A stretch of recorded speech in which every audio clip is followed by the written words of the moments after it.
Hello students, अभी तक हमने डिस्कस किया था हमारी फर्स्ट यूनिट के बारे में, डेट वाज इलेक्ट्रोस्टैटिक्स।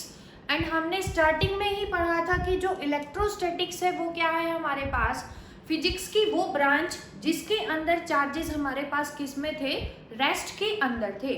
आज हम स्टार्ट करने जा रहे हैं हमारी second unit, that is current electricity. तो हमारी यूनिट क्या है, करंट इलेक्ट्रिसिटी।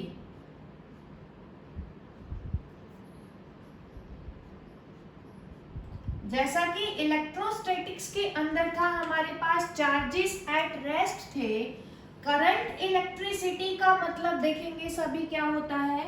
इलेक्ट्रिसिटी हम पढ़ चुके हैं 10th क्लास में। इलेक्ट्रिसिटी किसकी वजह से होती है, due to flow of charges की वजह से। तो इलेक्ट्रिसिटी किसकी वजह से है, चार्जेस की वजह से। करंट का यहाँ पे क्या मतलब है कि जो हमारे चार्जेस हैं वो किसके अंदर है, मोशन के अंदर हैं। तो करंट इलेक्ट्रिसिटी यहाँ पे किस चीज को रेफर कर रही है, हमारे पास branch of physics which deals with the study of charges in motion. तो इसके अंदर हम जो पढ़ेंगे चार्जेस वो रेस्ट में नहीं होंगे, करंट इलेक्ट्रिसिटी के अंदर किस में होंगे, हमारे पास सभी चार्जेस मोशन के अंदर होंगे। तो यहाँ पे इससे रिलेटेड एक डेफिनेशन स्टार्टिंग में कुछ बेसिक टर्म्स डिस्कस करने जा रहे हैं। तो फर्स्ट जो है टर्म हमारी वो क्या है, हमारा करंट कैरियर्स। करंट कैरियर्स वैसे तो नाम से ही दिखाई दे रहा है, कैरियर्स का मतलब जो क्या करेगा, किसी चीज को कैरी करेगा। तो करंट कैरियर्स यहाँ पे हमारे पास क्या है, चार्ज पार्टिकल जिनका फ्लो किसी पर्टिकुलर डायरेक्शन में कैरी करेगा किसको, करंट को, या कॉन्स्टिट्यूट करेगा किसको, करंट को। तो क्या आएगा हमारे पास, चार्ज पार्टिकल्स। करंट कैरियर्स हम किसको बोल रहे हैं, चार्ज पार्टिकल्स को बोल रहे हैं, whose flow in a definite direction will constitute an electric current। तो चार्ज कैरियर और करंट कैरियर का मतलब किससे रेफर कर रहे हैं हम, चार्ज पार्टिकल से ही रेफर कर रहे हैं। ऐसे चार्ज पार्टिकल जिनका फ्लो किसी पर्टिकुलर डायरेक्शन के अंदर सर्किट में क्या बनाएगा, हमारे पास करंट, उनको हम क्या बोलेंगे, करंट कैरियर्स। अब करंट कैरियर हर टाइप के अंदर अलग अलग होते हैं। फॉर एग्जाम्पल सबसे पहले हम लेते हैं सॉलिड्स। सॉलिड्स जो है, सॉलिड का कोई एग्जाम्पल ले लेते हैं, क्या हम ले लेते हैं, मेटल्स। मेटल्स किसका एग्जाम्पल है, सॉलिड्स का एग्जाम्पल है। अब हमें बताना है कि मेटल्स के अंदर करंट कैरियर्स कौन होते हैं। जनरली हमें पता है कि जो मेटल्स हैं उसके अंदर क्या होते हैं, हमारे पास वैलेंस इलेक्ट्रॉन्स, हमने पढ़ा हुआ है, होते हैं। ये जो वैलेंस इलेक्ट्रॉन है इसका मतलब क्या है कि जो इलेक्ट्रॉन्स है मेटल्स के अंदर वो फर्मली बाउंड है किसके साथ, न्यूक्लियस के साथ। इसका मतलब टाइटली बाउंड नहीं होते। लेकिन जो पॉजिटिवली चार्ज प्रोटॉन्स है मेटल्स के अंदर वो क्या है, tightly bound with the nucleus. तो जो वैलेंस इलेक्ट्रॉन है क्योंकि वो लूजली बाउंडेड है किसके साथ, न्यूक्लियस के साथ, तो क्या करेंगे, कौन मूव करेगा, चार्ज कैरियर का काम मेटल्स के अंदर कौन करेगा, हमारे पास वैलेंस इलेक्ट्रॉन्स। दूसरा हम पढ़ते हैं लिक्विड्स। लिक्विड्स का एग्जाम्पल क्या लेंगे, लिक्विड्स के अंदर चार्ज कैरियर्स कौन होते हैं, सॉलिड्स के अंदर तो कौन होंगे charge carrier, valence electron. Similarly liquids के अंदर एग्जाम्पल ले लेते हैं लिक्विड का H2O।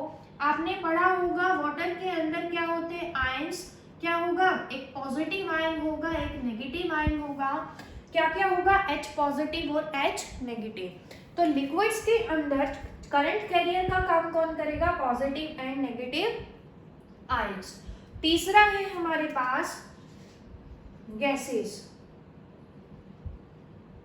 गैसेस वैसे तो क्या होती हैं हमारे पास, इंसुलेटर होती हैं गैसेस, लेकिन अगर हम गैस को क्या करें, आयोनाइज कर दें हाई पोटेंशियल डिफरेंस लगा के, तो आयोनाइजेशन की वजह से गैस क्या हो जाएगी, स्प्लिट हो जाएगी इनटू आयंस।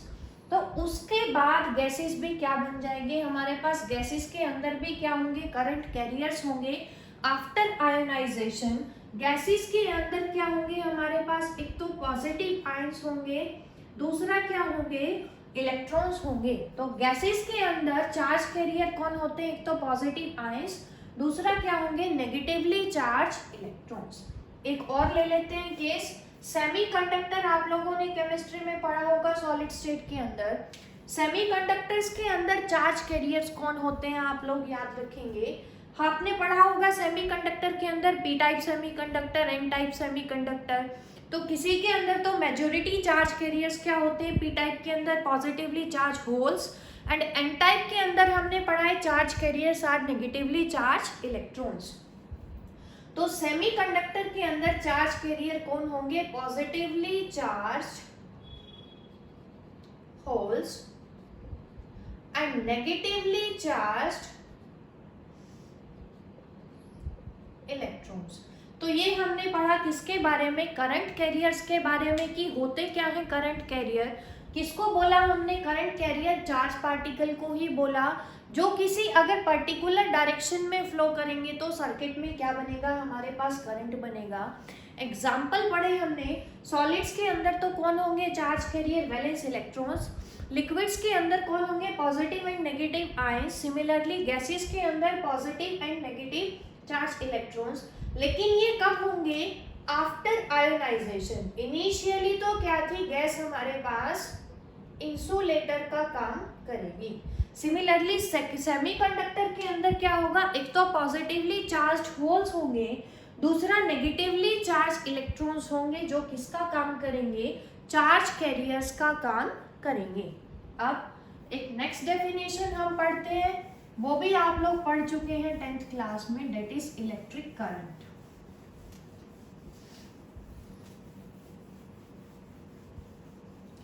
इलेक्ट्रिक करंट को समझने के लिए हम क्या ले लेते हैं, कोई दो कंडक्टिंग बॉडीज ले लेते हैं ए और बी। तो हमने देखो क्या पढ़ रहे हैं हम, topic electric current. Electric current का सबसे पहले आपको पता होना चाहिए सिंबल हमारे पास क्या है इलेक्ट्रॉनिक करंट का। तो याद रखेंगे आप लोग, इलेक्ट्रिक करंट का सिंबल हमारे पास क्या है, आई।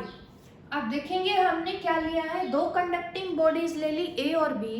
तो हमने क्या एज्यूम किए, ये क्या है हमारे पास, कंडक्टिंग बॉडी ए, दूसरा क्या है हमारे पास, कंडक्टिंग बॉडी बी। हम एज्यूम कर रहे हैं कि इनिशियली हमने दोनों बॉडीज को चार्ज किया टू सम पोटेंशियल। सपोज कर रहे हैं कि हमने बॉडी ए को कितना चार्ज दिया, Q1 चार्ज दिया, पोटेंशियल कितना है इसका, V1। सिमिलरली बी बॉडी को हम चार्ज कर रहे हैं Q2, पोटेंशियल कितना रेज करके इसका, V2 तक रेज करके। तो अब हम बोल रहे हैं कि पोटेंशियल को रेज करके, इसका मतलब बी जो है किस पे रखा है, हायर पोटेंशियल पे रखा है। हमने एज्यूम किया, आप लोग V1 को ज्यादा भी मान सकते हैं और V2 को भी ज्यादा। हमने क्या एज्यूम किया है कि जो बॉडी B है वो कहाँ पे रखी है, हायर पोटेंशियल पे, और बॉडी A का पोटेंशियल क्या है हमारे पास, लोअर पोटेंशियल। दोनों बॉडीज को हमने रखा हुआ है किन्हीं इंसुलेटिंग स्ट्रैंड्स के ऊपर। इनिशियली जब दोनों एक दूसरे से सेपरेट रखे हैं तो हमें कुछ भी ऑब्जर्व नहीं हुआ, सिर्फ क्या पता है कि बॉडी ए का चार्ज Q1 है, पोटेंशियल कितना है, V1। बॉडी बी का चार्ज है Q2, पोटेंशियल कितना है, V2। अब सेकेंड स्टेप में हमने क्या किया, दोनों कंडक्टिंग बॉडीज को किसी वायर से कनेक्ट कर दिया। अब क्योंकि वायर कंडक्टिंग है, दूसरा हमने चार्ज की प्रॉपर्टी भी पढ़ी थी कैपेसिटेंस वाले चैप्टर के अंदर, और पोटेंशियल के अंदर भी डिस्कस किया था कि चार्ज की प्रॉपर्टी होती है क्या, to flow from higher potential to lower potential. और कब तक फ्लो करेगा चार्ज, जब तक दोनों बॉडीज का पोटेंशियल इक्वल ना हो जाए। कॉमन पोटेंशियल के अंदर हमने डिस्कस किया था। तो हमने क्या लिया है, बॉडी बी का पोटेंशियल ज़्यादा लिया है एज कंपेयर टू ए। तो जैसे ही हम क्या करेंगे, दोनों को किसी कंडक्टिंग वायर से कनेक्ट करेंगे तो चार्जेस फ्लो करेंगे फ्रॉम बी टू ए। कब तक फ्लो करेंगे, तब तक दोनों का चार्ज इक्वल ना हो जाए। तो उस पोटेंशियल को तो हमने क्या बोल दिया, कॉमन पोटेंशियल, कि दोनों का पोटेंशियल इक्वल हुआ तब तक चार्ज ने फ्लो किया। लेकिन कितने चार्ज ने फ्लो किया पर unit time, that is called electric current. तो यहाँ पे आई इलेक्ट्रिक करंट का फॉर्मूला क्या आएगा, फ्लो ऑफ चार्जेस कहाँ से, from one body to another body. हम क्योंकि हमने दो बॉडी का केस लिया है, चार्ज फ्लो कर रहा है फ्रॉम वन टू अनदर पर यूनिट टाइम। चार्ज का सिंबल हम ऑलरेडी डिस्कस कर चुके हैं, डेट इज क्यू, टाइम हमें पता है टी। तो इलेक्ट्रिक करंट का फॉर्मूला यहाँ से हमारे पास क्या आ जाएगा, I is equal to Q by T. Per unit time कितने चार्जेस फ्लो कर रही हैं from B to A, that will constitute a electric current in the circuit. And I is equal to हमारे पास क्या आ जाएगा, क्यू बाई टी आ जाएगा। उसके बाद देखेंगे आप लोग इलेक्ट्रिक करंट की यूनिट। इलेक्ट्रिक करंट जो है हमारे पास, इसकी एसआई यूनिट क्या है बच्चों, इलेक्ट्रिक करंट की यूनिट है हमारे पास एम्पियर। अब अगर हमें 1 एम्पियर को डिफाइन करना हो तो कैसे करेंगे, आई की यूनिट, प्रैक्टिकल यूनिट जो है मेजरमेंट ऑफ इलेक्ट्रिक करंट की, जो हम जनरली यूज करते हैं, दैट इज एम्पियर। तो 1 एम्पियर को अब हम डिफाइन करने जा रहे हैं। चार्ज की यूनिट हमने क्या पढ़ी थी, कूलाम, तो चार्ज की जगह क्या आ जाएगा, कूलाम। टाइम की यूनिट क्या है, सेकंड। तो हम 1 एम्पियर को कैसे डिफाइन कर सकते हैं कि अगर 1 कूलम ऑफ चार्जेस 1 सेकंड के अंदर फ्लो कर रहे हैं from one to another body, या फिर एक बॉडी के अंदर from one point to another point, then current is said to be 1 ampere. ये आप लोग याद रखेंगे कि 1 एम्पियर क्या है, जब 1 कूलम ऑफ चार्जेस फ्लो करेंगे 1 सेकेंड में थ्रू अ कंडक्टर और between two conductors, then current is said to be 1 ampere. उसके बाद ये तो हमने लिया कि हमारे पास 2 कंडक्टिंग बॉडीज थी। अगर हम बात करें इलेक्ट्रिक करंट बताएं किसी कंडक्टर के अंदर या मेटल के अंदर, तो देखेंगे कैसे करेंगे। सपोज करो कि हमारे पास क्या है, कोई मेटेलिक बॉडी है, ये हमने क्या ले लिया, कोई भी कंडक्टर। कंडक्टर है तो इसके अंदर क्या होगा, हमारे पास बहुत सारे वैलेंस इलेक्ट्रॉन्स होंगे that are firmly bound with the nucleus. उसके बाद हमने क्या किया कि जो कंडक्टर है उसके एंड्स को हमने कनेक्ट किया किसी बैटरी से, और हम क्या कह सकते हैं कि हमने कंडक्टर के अक्रॉस क्या लगा दिया, इलेक्ट्रिक फील्ड लगा दिया, क्योंकि हमें पता है इलेक्ट्रिक फील्ड की डायरेक्शन कहाँ से कहाँ थी, फ्रॉम पॉजिटिव टू नेगेटिव। तो हम क्या बोल सकते हैं, एक तो बोल सकते हैं कि कंडक्टर को बैटरी से कनेक्ट किया, या क्या बोल सकते हैं कंडक्टर के अक्रॉस इलेक्ट्रिक फील्ड अप्लाई किया, या क्या बोल सकते हैं कंडक्टर के अक्रॉस हमने पोटेंशियल डिफरेंस अप्लाई किया with the help of battery. अब क्योंकि मेटेलिक कंडक्टर है तो इसके अंदर क्या होंगे, बहुत सारे वैलेंस इलेक्ट्रॉन्स होंगे। हर मेटल के अंदर नंबर ऑफ इलेक्ट्रॉन्स डिफर करेंगे फ्रॉम वन टू अनदर, वो डिपेंड करेगा नेचर ऑफ किसके ऊपर, मेटल के ऊपर। अब देखेंगे सभी, जैसे ही हम यहाँ पे बैटरी लगाएंगे तो ये कैसा है बैटरी का, नेगेटिव टर्मिनल, और ये कैसा टर्मिनल है हमारे पास, पॉजिटिव टर्मिनल। अब क्योंकि इसके अंदर इलेक्ट्रॉन्स हैं और इलेक्ट्रॉन्स के ऊपर कैसा चार्ज है, नेगेटिव चार्ज, तो नेगेटिव चार्जेस, सभी नेगेटिवली चार्ज इलेक्ट्रॉन्स रिपेल होंगे किससे, बैटरी के नेगेटिव टर्मिनल से, और किधर मूव करेंगे, towards the positive end of the battery. Flow of charge particle, क्योंकि इलेक्ट्रॉन्स मोशन में आ गए, इलेक्ट्रॉन्स अगर मोशन में है तो हमने पढ़ा है चार्ज पार्टिकल के मोशन की वजह से क्या होगी, current electricity, that current will constitute in the circuit. तो हमने बोला क्योंकि इलेक्ट्रॉन्स रिपेल हो रहे हैं बैटरी के नेगेटिव से तो वो मूव करेंगे, फ्लो ऑफ इलेक्ट्रॉन की वजह से करंट बनेगा और उस करंट को हम क्या बोलते हैं, इलेक्ट्रॉनिक करंट। करंट जो किसकी वजह से फ्लो किया, इलेक्ट्रॉन के फ्लो की वजह से बना, that is called electric current. अब जो नेगेटिव टर्मिनल है आप लोगों को पता है उसका पोटेंशियल क्या होता है, लोअर पोटेंशियल, और पॉजिटिव का पोटेंशियल क्या होता है हमारे पास, हायर पोटेंशियल। अब आप लोग ध्यान से देखो, सभी इलेक्ट्रॉन्स मूव कर रहे हैं नेगेटिव से पॉजिटिव, इसका मतलब लोअर पोटेंशियल से जा रहे हैं हायर पोटेंशियल पे। लेकिन अभी तक हमने क्या पढ़ा था कि चार्ज की प्रॉपर्टी है to flow from positive to negative और from higher potential to lower potential.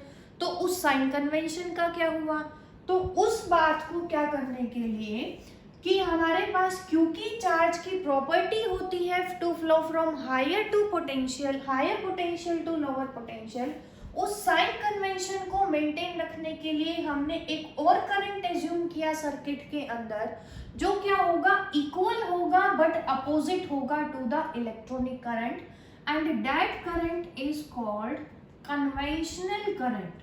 आप लोग याद रखेंगे कि सर्किट के अंदर एक करंट होता है हमारे पास, that is called conventional current, which is equal and opposite to the electronic current in the circuit। अब कन्वेंशनल करंट की डायरेक्शन देखो, इलेक्ट्रॉन की तो थी नेगेटिव से पॉजिटिव, लेकिन क्योंकि चार्ज की प्रॉपर्टी है to flow from higher potential to lower potential, इस साइन कन्वेंशन को मेंटेन करने के लिए ही हमने एज्यूम किया है कन्वेंशनल करंट को। अब कन्वेंशनल करंट की डायरेक्शन क्या है, फ्रॉम पॉजिटिव टू नेगेटिव। जो फिजिक्स के अंदर हम करंट पढ़ते हैं, न्यूमेरिकल्स के अंदर, मेजरमेंट्स के अंदर, थ्योरी के अंदर, तो हम सिर्फ कौन सा करंट पढ़ते हैं, कन्वेंशनल करंट, इलेक्ट्रॉनिक करंट के बारे में हम डिस्कस नहीं करते। तो फिजिक्स के अंदर हम सिर्फ कौन सा करंट पढ़ेंगे, कन्वेंशनल करंट, जिसकी डायरेक्शन आप लोग याद रखेंगे फ्रॉम पॉजिटिव टू नेगेटिव। ये होगी हमारे पास कन्वेंशनल करंट की डायरेक्शन और इसी को हम स्टडी करेंगे। अब करंट क्या है, आई, इसका मतलब करंट जाएगा बैटरी के पॉजिटिव से, कितना जाएगा, आई, जितना एंटर करेगा एक पॉइंट से उतना ही लेफ्ट भी करेगा, तो यहाँ पे वापस भी कितना आ जाएगा, नेगेटिव में आई करंट हमारे पास वापस आ जाएगा। उसके बाद बात आती है कि हमारे पास जो करंट है बच्चों, वो कैसी क्वांटिटी है, स्केलर क्वांटिटी है। अब करंट स्केलर क्वांटिटी कैसे है देखेंगे सभी, क्योंकि अगर हमारे पास क्या है, कोई वायर्स हैं जो किसी पर्टिकुलर एंगल पे इंक्लाइन है विद ईच अदर, ये हमने क्या ले ली, वायर ले ली,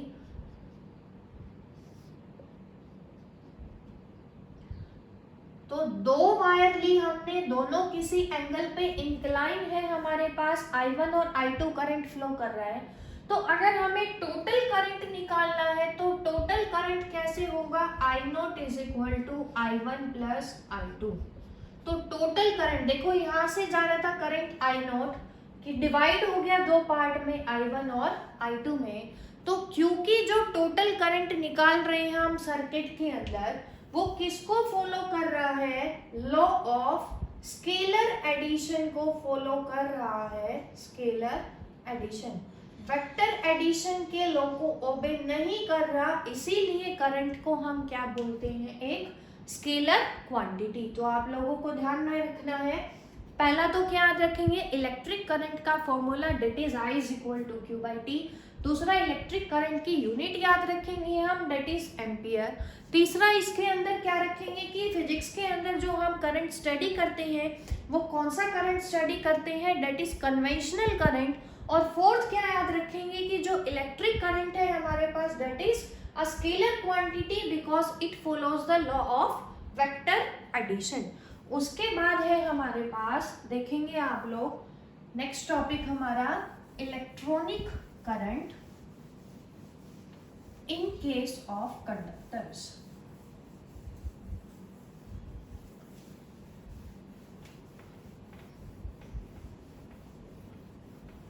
electronic current in case of conductor. Conductor के अंदर करंट फ्लो कैसे करेगा, तो उसको हम स्टडी करेंगे टॉपिक के अंदर। नेक्स्ट टॉपिक हम ले लेते हैं, डेट इज ड्रिफ्ट वेलोसिटी। ध्यान से देखेंगे, आप लोगों के लिए नया टॉपिक है ड्रिफ्ट वेलोसिटी का कंसेप्ट। वेलोसिटी के बारे में तो हम ऑलरेडी डिस्कस कर चुके हैं हमारी पिछली क्लास के अंदर। सबसे पहले आप लोगों को याद रखना है बच्चों, सिंबल, किसका सिंबल, ड्रिफ्ट वेलोसिटी का। क्या सिंबल है वेलोसिटी का, क्या था अभी, ड्रिफ्ट वेलोसिटी का मतलब मैं आपको बताऊंगी अभी आगे क्या होगा हमारे पास। सिंबल सिर्फ याद रखेंगे, क्योंकि ड्रिफ्ट है तो नीचे सबस्क्रिप्ट लगा देंगे डी।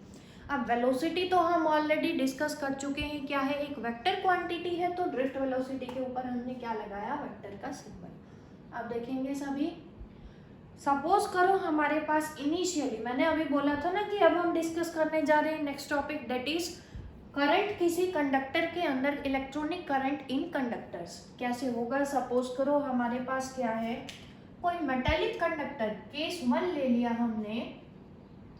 इनिशियली हम क्या एज्यूम कर रहे हैं कि हमारे पास क्या है, कोई कंडक्टर है, मेटालिक कंडक्टर है, तो हमने क्या लिया है, मेटालिक कंडक्टर। जो मेटालिक कंडक्टर है हमारा, इनिशियली हम कहाँ पे रख रहे हैं उसको, रूम टेम्परेचर पे हमने रखा हुआ है।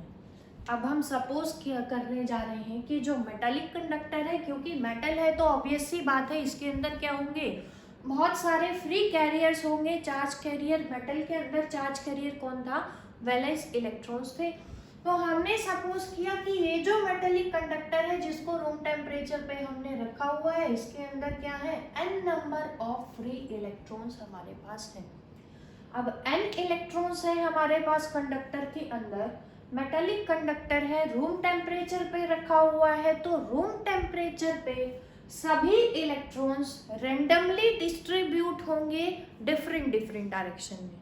रूम टेम्परेचर पे रखा हुआ है तो सभी इलेक्ट्रॉन्स मूव करेंगे किधर, डिफरेंट डायरेक्शन में, रेंडमली मूव करेंगे। ये तो आप लोग समझ गए होंगे।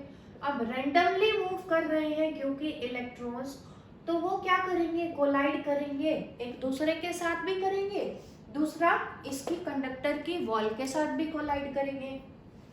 तो जब ये कोलाइड करेंगे तो रूम टेम्परेचर पे देखो ये कुछ मूव कर रहे हैं रैंडमली डिफरेंट डायरेक्शन में, तो इसका मतलब क्या है कि हर इलेक्ट्रॉन के पास क्या होगी, कुछ थर्मल वेलोसिटी होगी।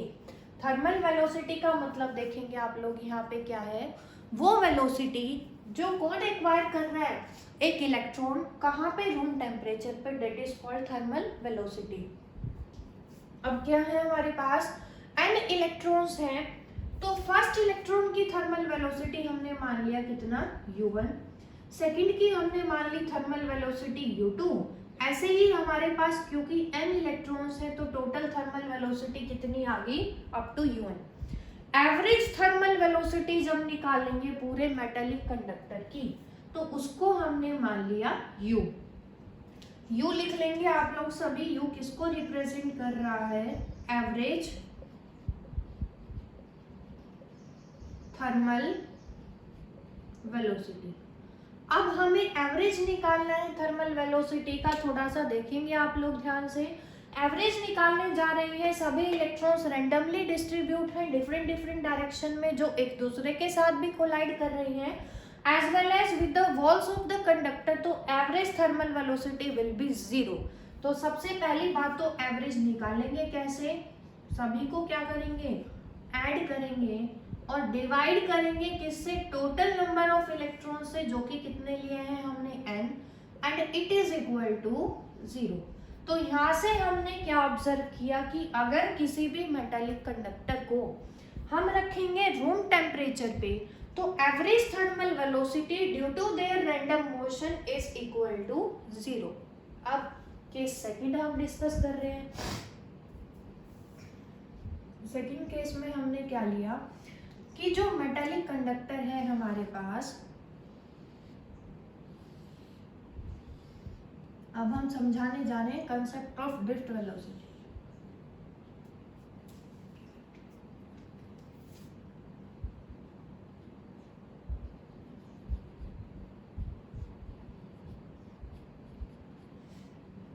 मेटालिक कंडक्टर हमने लिया। फर्स्ट केस में तो हमने मेटालिक कंडक्टर को रखा रूम टेम्परेचर पे। सेकंड केस में हम क्या करेंगे, जो मेटालिक कंडक्टर है उसको रखेंगे फील्ड में, या क्या कह सकते हैं, हमने अप्लाई किया, पोटेंशियल अप्लाई किया। अब आप लोग देखेंगे ध्यान से, मेटालिक है, हमने पोटेंशियल अप्लाई किया with the help of A battery. तो क्या आएगा हमारे पास, मेटल के अंदर क्या है, इलेक्ट्रॉन्स जो कि रैंडमली डिस्ट्रीब्यूट थे। अब जैसे ही आप लोग बैटरी कनेक्ट करेंगे, इलेक्ट्रॉन्स के ऊपर कैसा चार्ज होगा, नेगेटिव चार्ज। तो जैसे ही हम बैटरी से कनेक्ट करेंगे तो due to repulsion from the negative terminal of the battery, सभी इलेक्ट्रॉन्स मूव करेंगे, किसकी तरफ मूव करेंगे, towards the positive end of the conductor.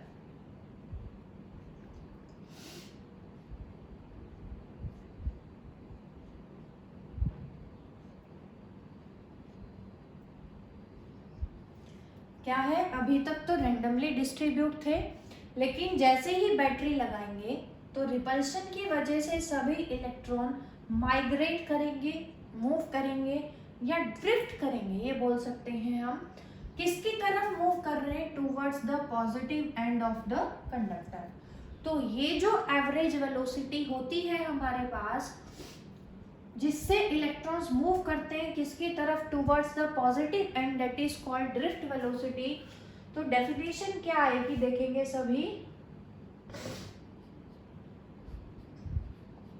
Average velocity with which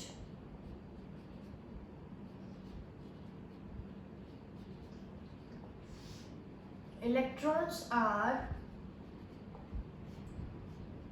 drifted towards positive end of conductor. उस velocity को हम क्या बोलते हैं, ड्रिफ्ट वेलोसिटी। जिस वेलोसिटी से इलेक्ट्रॉन ड्रिफ्ट हो रहे हैं towards positive end of conductor. Current की डायरेक्शन हमें पता है, क्या पढ़ी थी, कन्वेंशनल करंट हम पढ़ेंगे फिजिक्स के अंदर, और उसकी डायरेक्शन क्या होती है, फ्रॉम पॉजिटिव टू नेगेटिव। अब देखेंगे आप लोग, जब रूम टेम्परेचर पे रखा कंडक्टर तो थर्मल वेलोसिटी का एवरेज आया 0 के बराबर। अब क्योंकि जैसे ही हमने बैटरी लगाई तो हर इलेक्ट्रॉन की कुछ वेलोसिटी होगी हमारे पास। पहले फर्स्ट इलेक्ट्रॉन की वेलोसिटी कितनी थी, u1, अब चेंज हो जाएगी, फाइनल वेलोसिटी हमें निकालनी होगी। तो उसके लिए एक चीज और देखेंगे आप लोग, ये जो सभी इलेक्ट्रॉन्स इधर भाग रहे हैं फ्रॉम नेगेटिव टू पॉजिटिव, जब ये इलेक्ट्रॉन्स ड्रिफ्ट करेंगे नेगेटिव से पॉजिटिव, तो जब ये ऐसे भागेंगे तो एक दूसरे के साथ कोलाइड भी करेंगे। कोलाइड जब करेंगे ये, तो कोलिजन के बाद कुछ देर के बाद, जब तक ये दोबारा मूव करना स्टार्ट नहीं करेंगे तब तक ये किस में रहेंगे, रेस्ट मोड में रहेंगे और रिलैक्स मोड में रहेंगे। तो वो टाइम एक कोलिजन के बीच में, दो सक्सेसिव कोलिजन के बीच में, वो टाइम जितनी देर के लिए इलेक्ट्रॉन ने क्या किया, रेस्ट किया, दोबारा स्टार्ट होने से पहले, that is called relaxation time. तो आप लोग यहाँ से एक टर्म और याद रखेंगे, रिलैक्सेशन टाइम।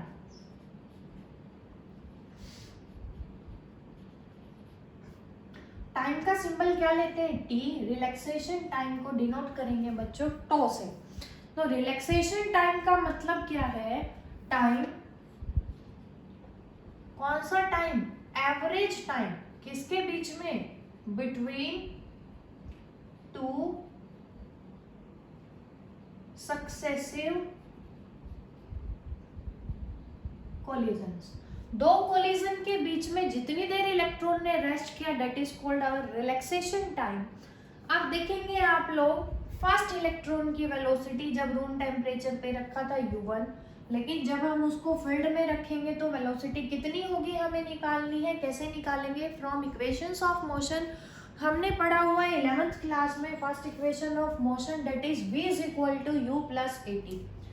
तो फर्स्ट इलेक्ट्रॉन की वेलोसिटी क्या आ जाएगी हमारे पास, v1। फाइनल वेलोसिटी इनिशियल तो कितनी थी, u1, फाइनल क्या आ जाएगी, v1 is equal to u1 plus A acceleration आ जाएगी हमारे पास, रिलैक्सेशन टाइम τ1 आ जाएगा, ये आ गया हमारे पास। उसके बाद क्या करेंगे, similarly v2 is equal to u2 plus A into τ2। तो ऐसे सभी की क्या होगी, सभी इलेक्ट्रॉन्स की कुछ फाइनल वेलोसिटी होगी, और जो टोटल फाइनल वेलोसिटी होगी वो हम कैसे निकालेंगे, इसी इक्वेशन से देखेंगे। मैं डायरेक्ट निकाल के दिखाती हूँ आपको। That is v is equal to u plus a t. हमने अभी लिखा था फर्स्ट की सेकंड, ऐसे पहले कहाँ तक लिखेंगे, n तक लिखेंगे, या फिर हम क्या करेंगे डायरेक्ट इससे भी निकाल सकते हैं, पूरे सिस्टम की क्योंकि बात कर रहे हैं हम निकालने की। तो देखेंगे आप लोग, v क्या है, फाइनल वेलोसिटी। फाइनल वेलोसिटी जो यहाँ पे सिस्टम के अंदर है हमने उसको नाम दिया है ड्रिफ्ट वेलोसिटी। तो v की जगह हम क्या लिखेंगे, vd is equal to u क्या है हमारे पास, एवरेज थर्मल वेलोसिटी सभी की, इंडिविजुअल की क्या थी u1 u2 up to un, सभी को ऐड करके डिवाइड करेंगे, टोटल से क्या आ जाएगा average, and from first equation average is equal to 0। तो यहाँ पे क्या आ जाएगा 0 प्लस ए इंटू T1 क्या था, फर्स्ट का रिलैक्सेशन टाइम, T2 था सेकंड का रिलैक्सेशन टाइम, ऐसे ही सभी का ऐड करेंगे, टोटल रिलैक्सेशन टाइम आ जाएगा, and that is denoted by tau. ये आ गया हमारे पास। तो Vd की वैल्यू यहाँ से कितनी आ गई हमारे पास, A इंटू टो आ जाएगी। अब क्योंकि वेलोसिटी कैसी क्वांटिटी है, वेक्टर, तो ऊपर सिंबल लगाएंगे किसका, वेक्टर क्वांटिटी का। अब आप तो देखेंगे इसको हम ले लेते हैं इक्वेशन नंबर 2। अब यहाँ पे हमें किसकी वैल्यू चाहिए, एक्सेलरेशन की वैल्यू चाहिए। ध्यान से देखेंगे आप, हमने मेटालिक कंडक्टर को कहाँ पे रखा है, फील्ड में रखा है। फील्ड की वजह से हमने फर्स्ट चैप्टर के अंदर, सेकेंड चैप्टर के अंदर फॉर्मूला पढ़ा था, force is equal to Q into E, याद आया होगा आपको शायद। तो फोर्स यहाँ से किसके बराबर आएगा हमारे पास, इलेक्ट्रॉन के ऊपर फोर्स लग रहा है, तो चार्ज पार्टिकल कौन है, इलेक्ट्रॉन। इलेक्ट्रॉन पे चार्ज कितना, माइनस ई। इलेक्ट्रिक फील्ड हमने मान लिया क्या, ई, जिसकी डायरेक्शन है फ्रॉम पॉजिटिव टू नेगेटिव। ये आ जाएगी हमारे पास इक्वेशन नंबर 3। अब ये जो मोशन है इलेक्ट्रॉन का, एक इलेक्ट्रॉन का मास हम ले लेते हैं कितना, m। तो मोशन कैसा है इलेक्ट्रॉन का, एक्सेलरेटेड मोशन है, किसकी तरफ एक्सेलरेट हो रहे हैं, टुवर्ड्स पॉजिटिव एंड। तो कितना फोर्स लगेगा, F is equal to ma from Newton second law. अब थर्ड भी फोर्स के बारे में बता रही है, फोर्थ भी फोर्स के बारे में बता रही है। तो from third and fourth, from third and fourth क्या आएगा, देखेंगे सभी हमारे पास, minus E into E is equal to क्या आ जाएगा, m इंटू ए। दोनों की राइट हैंड साइड को हमने सिंपली क्या किया है, इक्वल टू वन अनदर। अब सेकेंड इक्वेशन के अंदर हमें क्या रिक्वायरमेंट है, एक्सेलरेशन की रिक्वायरमेंट है। तो यहाँ से acceleration is equal to minus e divided by m। ये जो एक्सेलरेशन आई इसको पुट करेंगे सेकेंड इक्वेशन के अंदर, तो ड्रिफ्ट वेलोसिटी का फॉर्मूला क्या आएगा हमारे पास, minus E tau by m। ये जो फॉर्मूला आया इसको आप लोग ध्यान रखेंगे, that drift velocity is equal to minus E tau by m, where e is minus e is charge on electron, e is applied electric field, tau is relaxation time and m is mass of electron। अब देखेंगे सभी आप लोग, magnitude की बात करेंगे तो negative का क्या हो जाएगा, पॉजिटिव हो जाएगा, ये तो अंडरस्टूड है। दूसरा क्या आएगा हमारे पास, ये जो नेगेटिव साइन आ रहा है ना रिलेशन के अंदर, नेगेटिव साइन हमें क्या बता रहा है, क्योंकि इलेक्ट्रॉनिक फील्ड की डायरेक्शन क्या थी, from positive to negative. Negative sign हमें क्या बता रहा है कि ड्रिफ्ट वेलोसिटी की डायरेक्शन जो होगी वो अपोजिट होगी किसके, इलेक्ट्रिक फील्ड के। हमें दिखाई भी दे रहा है इलेक्ट्रिक फील्ड इधर जा रहा है पॉजिटिव से नेगेटिव, इलेक्ट्रॉन उधर जा रहा है ड्रिफ्ट वेलोसिटी vd से, तो दोनों क्या है, अपोजिट। तो नेगेटिव साइन क्या इंडिकेट कर रहा है, drift velocity is opposite to electric field. तो यहाँ से आपको ये जो एक्सप्रेशन है ये याद रखना है। दूसरा, इस रिजल्ट को भी याद रखेंगे, that drift velocity is equal to minus e e tau by m. First derivation हमने किया है। अब नेक्स्ट एक छोटी सी डेफिनेशन हम डिस्कस करने जा रहे हैं related to drift velocity, that is mobility.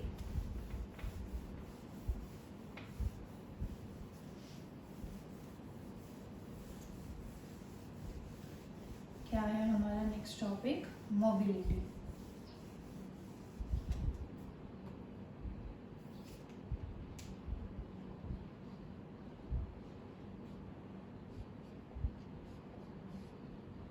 Mobility का सिंबल याद रखेंगे आप लोग सभी। जो मोबिलिटी है उसका सिंबल क्या होता है हमारे पास? म्यू। इसको क्या बोलेंगे? म्यू। मोबिलिटी क्या होती है हमारे पास? मोबाइल का मतलब मोशन, आपको ये तो पता होगा। अब मोशन के अंदर कौन है? इलेक्ट्रॉन। इलेक्ट्रॉन क्योंकि मोशन में है और उस वेलोसिटी को हमने क्या बोला है? Drift velocity. तो पर यूनिट इलेक्ट्रिक फील्ड की, पर यूनिट इलेक्ट्रिक फील्ड में इतने इलेक्ट्रॉन्स की ड्रिफ्ट वेलोसिटी क्या है, कितनी स्पीड है, दैट इज कॉल्ड मोबिलिटी। तो क्या आएगा हमारे पास? Drift velocity per unit electric field.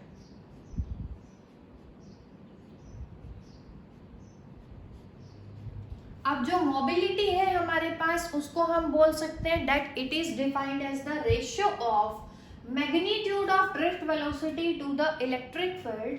तो यहां से देखेंगे सभी, mu is equal to magnitude of drift velocity divided by electric field. अब यहां से हम क्या निकालेंगे? इसकी पहली बात तो क्या निकालने जा रहे हैं हम? एसआई यूनिट आप लोग निकालेंगे। यूनिट कैसे निकालेंगे देखेंगे सभी आप लोग। ये क्या है हमारे पास? वेलोसिटी। वेलोसिटी का फॉर्मूला हमने पढ़ा हुआ है displacement upon time and its SI unit is metre per second. Electric field का फॉर्मूला क्या था? Force experienced by a charge q naught. तो क्या आ जाएगी यहाँ से? न्यूटन पर कूलम। तो मोबिलिटी की यूनिट क्या आएगी हमारे पास? मीटर पर सेकेंड पर न्यूटन कूलम। ये आप लोग याद रखेंगे, यूनिट ऑफ किसकी यूनिट? मोबिलिटी। अब नेक्स्ट टॉपिक हम डिस्कस करने जा रहे हैं, 2 नंबर के लिए इंपॉर्टेंट है, आप लोग याद रखेंगे उसको। और ड्रिफ्ट वेलोसिटी का ये जो रिलेशन निकाला है ना बच्चों हमने, v d is equal to e e tau by m, अगर मैग्नीट्यूड की बात कर रहे हैं, ये आप लोगों को याद होना चाहिए आगे वाली डेरिवेशन के लिए। तो हमने क्या किया, यहाँ साइड में लिख लेते हैं that v d is equal to e e tau by m, ये हमें याद रखना है। तो नेक्स्ट टॉपिक क्या है हमारा?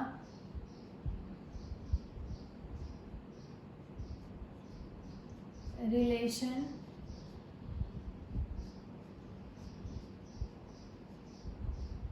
Between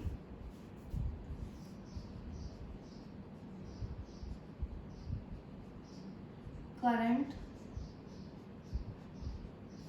and drift velocity। हमें निकालना है रिलेशन, किसके बीच में रिलेशन निकालना है? करंट और ड्रिफ्ट वेलोसिटी के अंदर हमें रिलेशन फाइंड आउट करना है। 2 मार्क्स में आपसे पूछ सकते हैं। और डायरेक्ट रिजल्ट जो हम निकालेंगे कंक्लूजन, वो भी आप लोगों को याद होना चाहिए। जैसे ड्रिफ्ट वेलोसिटी आप लोगों को शायद याद हो चुका है, ई ई टो बाई एम। अब सबसे पहली बात, अगर हमें किन्हीं 2 क्वांटिटीज के अंदर रिलेशन निकालना है तो एक क्वांटिटी को हम लेकर चलते हैं और सेकंड को क्या करते हैं, उसके अंदर कोरिलेट करके निकालते हैं, उसके अंदर इंटरलिंक करते हैं। तो हमें रिलेशन निकालना है इलेक्ट्रिक करंट के अंदर। इलेक्ट्रिक करंट हमने अभी पढ़ा है क्या? आई। ड्रिफ्ट वेलोसिटी हमने पढ़ी है क्या? V d. तो हमें रिलेशन निकालना है आई और वी डी के अंदर। देखेंगे कैसे निकालेंगे। वी डी तो हम निकाल चुके हैं, ई ई टो बाय एम, लेकिन करंट और वी डी में रिलेशन नहीं है ना, ये तो किसके बीच में है? वी डी और ई के बीच में, इलेक्ट्रिक फील्ड के बीच में। तो देखेंगे इसके लिए हम फिर से क्या लेने जा रहे हैं, कोई मेटालिक कंडक्टर। देखेंगे आप लोग सभी, हमने फिर से क्या ले लिया, एक मेटालिक कंडक्टर जिसकी लेंथ हमें गिवन है कंडक्टर की L, कंडक्टर के अक्रॉस हमने क्या अप्लाई किया है, पोटेंशियल डिफरेंस अप्लाई किया है। करंट फ्लो करेगा कहाँ से, from positive to negative, because we already discuss that direction of conventional current is from positive to negative. अब हमें निकालना है करंट और ड्रिफ्ट वेलोसिटी के अंदर रिलेशन। तो एक पैरामीटर को तो हम लेकर चलेंगे और दूसरा उसमें लेकर आएंगे। तो देखेंगे हम लेकर चल रहे हैं करंट को, अजम्पशंस लिखेंगे सभी की। हमने कोई कंडक्टर लिया है ऑफ लेंथ L, उसके अक्रॉस हमने दो एंड्स के अक्रॉस क्या अप्लाई किया, potential difference of V volt. हम मान लेते हैं कि पोटेंशियल लगा रहे हैं कितना, V volt, with the help of A battery. अब करंट को हम लेके चलेंगे तो इलेक्ट्रिक करंट का फॉर्मूला हमें पता है क्या होता है, I is equal to Q by T। तो क्या आ जाएगा हमारे पास, V know that I is equal to Q by T। आ गई क्वेश्चन नंबर 1। हमें Q निकालना है इस पूरे कंडक्टर के ऊपर और क्या निकालना है, टाइम। क्या आ जाएगा हमारे पास, इसको किसके टर्म्स में लेके आना है, Q और T को इन टर्म्स ऑफ VD, क्योंकि हमें यहाँ पे क्या चाहिए, VD। देखेंगे कैसे करेंगे। जैसे ही हम बैटरी लगाएंगे हमें पता है इलेक्ट्रॉन्स ड्रिफ्ट करेंगे नेगेटिव से पॉजिटिव।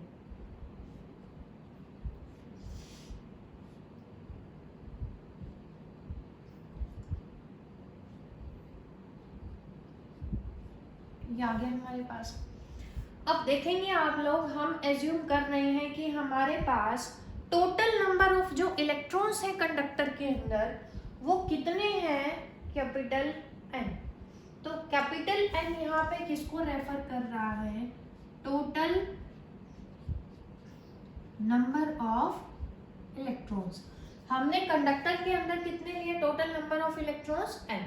अब ये जो N इलेक्ट्रॉन्स है किधर रेजाइड कर रहे हैं, किसी वॉल्यूम में, पर यूनिट वॉल्यूम हम बोलते हैं डेंसिटी। यहाँ पे किसकी डेंसिटी है, नंबर ऑफ इलेक्ट्रॉन्स की डेंसिटी है, तो it is called number density of electron. तो हम क्या लेंगे, if small n is number density of electrons. अब n अगर स्मॉल n नंबर डेंसिटी को रिप्रेजेंट कर रहा है, डेंसिटी का फॉर्मूला क्या होता है, mass upon volume. Number density है तो क्या आएगा, total number of electrons per unit volume. ये आ जाएगा हमारे पास। हमें क्या चाहिए, Q चाहिए। Q हमने क्वांटाइजेशन ऑफ चार्ज से पढ़ा था, Q is equal to NE।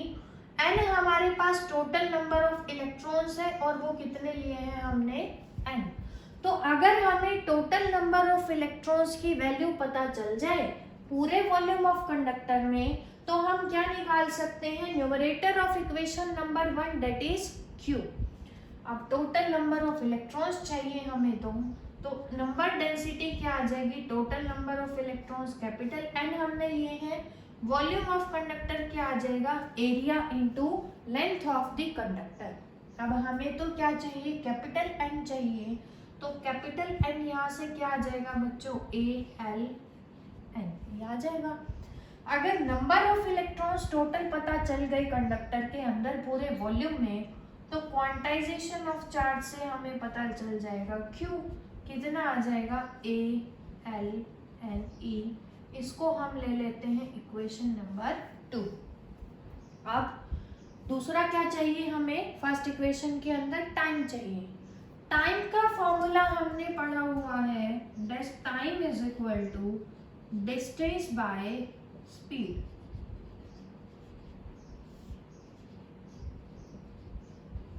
अब यहाँ पे डिस्टेंस का क्या मतलब है और स्पीड का क्या मतलब है, देखेंगे सभी। Time t, distance travelled by the electrons, कितना ट्रेवल करेंगे, is equal to length of the conductor. Length of conductor कितना है हमारे पास, L। कितनी स्पीड से ट्रेवल कर रहे हैं, ड्रिफ्ट वेलोसिटी VD के साथ, ये आ जाएगी इक्वेशन नंबर 3। सेकेंड और थर्ड को पुट करेंगे फर्स्ट इक्वेशन के अंदर, तो इलेक्ट्रिक करंट हमें मिलेगा किसके बराबर, Q is equal to ALNE divided by L upon VD। L से L कैंसिल आउट, तो यहाँ से हमें मिल गया रिलेशन किसके बीच में, करंट और ड्रिफ्ट वेलोसिटी के बीच में। ये आ चुका है हमारे पास। नेक्स्ट रिलेशन जो आप लोगों को याद रखना है, करंट और ड्रिफ्ट वेलोसिटी के बीच में, that I is equal to ANE VD। देख लीजिए एक बार आप सब लोग अच्छे से। तो सेकंड रिलेशन ये आ चुका है हमारे पास, याद रखने के लिए।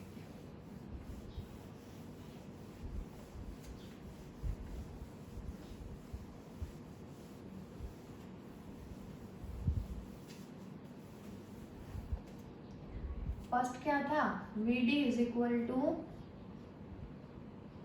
EE tau by M। Second क्या है, I is equal to ANE VD। अब आप लोग देखो, एक तो ये हो गया हमारे पास रिलेशन, दूसरा ये रिलेशन आ चुका है, तीसरा अगर हमें करंट दे रखा है लेकिन VD नहीं दे रखा है, इलेक्ट्रिक फील्ड दे रखा है, तो VD की जगह अगर मैं ये ऊपर वाली वैल्यू पुट कर दूं तो हमारे पास आ जाएगा बच्चों थर्ड रिलेशन हमारा, किसके बराबर आएगा, I is equal to ANE VD की वैल्यू रखेंगे सभी EE टो बाय M। तो इसको सिंप्लीफाई करेंगे, क्या आ जाएगा, I is equal to ANE square tau E by M। तो अभी तक हमारे पास टोटल कितने आगे रिजल्ट याद रखने के लिए, 3 results. VD is equal to EE tau by M, I is equal to ANE VD and third I is equal to ANE square tau E by M। ये आ चुका है हमारे पास। अब हम नेक्स्ट करेंगे हमारे पास टॉपिक, वो आप लोग ऑलरेडी पढ़ चुके हैं 10th क्लास के अंदर, ओम्स लो।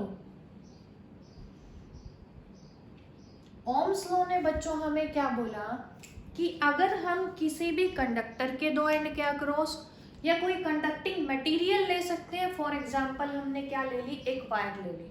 अगर वायर के दो एंड के अक्रॉस या कंडक्टर के दोनों एंड के अक्रॉस हम बैटरी लगाएंगे, बैटरी हम लगा रहे हैं तो उसकी वजह से क्या वो होगा, डेवलप पोटेंशियल डिफरेंस डेवलप होगा। इसका मतलब हम दो एंड के अक्रॉस क्या लगा रहे हैं, पोटेंशियल डिफरेंस अप्लाई कर रहे हैं। हम पोटेंशियल डिफरेंस अप्लाई करेंगे तो बैटरी की वजह से सर्किट के अंदर क्या फ्लो करेगा, एक करंट फ्लो करेगा, जो कि क्या होगा, डायरेक्टली प्रोपोर्शनल होगा to the applied potential difference. तो यहाँ से क्या कंक्लूजन आया, किसी भी सर्किट के अंदर जो करंट बनेगा that will depend on the applied potential difference. लेकिन कंडीशन क्या है कि फिजिकल कंडीशंस क्या रहनी चाहिए वहां पे सराउंडिंग की सेम, जैसे कि टेम्परेचर अगर सराउंडिंग का चेंज हो जाएगा तो I will not be equal to potential difference.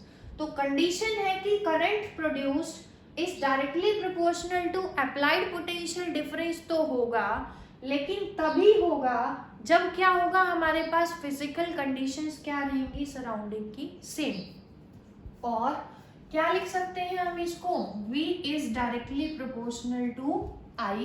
Proportionality को हम रिप्लेस करेंगे किसी कांस्टेंट से, तो क्या आ जाएगा हमारे पास, V is equal to I R।